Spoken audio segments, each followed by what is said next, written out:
लेकिन साथियों, सवाल ये भी है कि जो हमारे विरोध में खड़े हैं, उन पर देश को भरोसा क्यों नहीं है?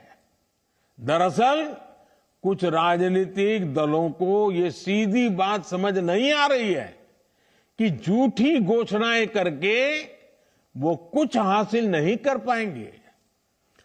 चुनाव सोशल मीडिया पर नहीं, जनता के बीच जाकर जीतना होता है। चुनाव जीतने से पहले जनता का दिल जीतना आवश्यक होता है। जनता के विवेक को कम आंकना ठीक नहीं है।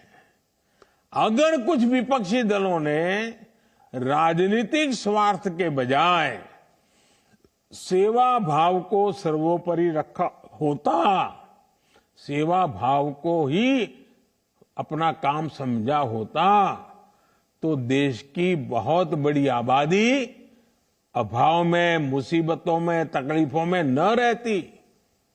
दशकों तक सरकारें चलाने वालों ने अगर ईमानदारी से काम किया होता, तो जो गारंटी मोदी को आज देनी पड़ रही है, वो 50 साल पहले ही पूरी हो गई होती। मेरे परिवारजनों, विकसित भारत संकल्प यात्रा चल रही है। इसमें भी बहुत बड़ी संख्या में हमारी नारी शक्ति ही शामिल हो रही है। हमारी माताएं बहनें जुड़ रही हैं। मोदी की गारंटी की गाड़ी के साथ फोटो खिंचाने की भी उनमें होड़ मची है। आप देखिए, गरीबों के जो 4 करोड़ से अधिक घर बने हैं ना, कोई कल्पना कर सकता है? हमारे देश में 4 करोड़ घर इतने कम समय में गरीबों को मिले। और सबसे मेरी खुशी तो इसमें है कि 4 करोड़ घर मिले ना, उसमें 70% लाभार्थी महिलाएं हैं। मतलब कि अगर किसी गांव में 10 घर बने हैं, तो उसमें से 7 पक्के घर माताओं के नाम पर रजिस्टर हो गए हैं, जिनके नाम पहले 1 रुपये की भी संपत्ति नहीं थी।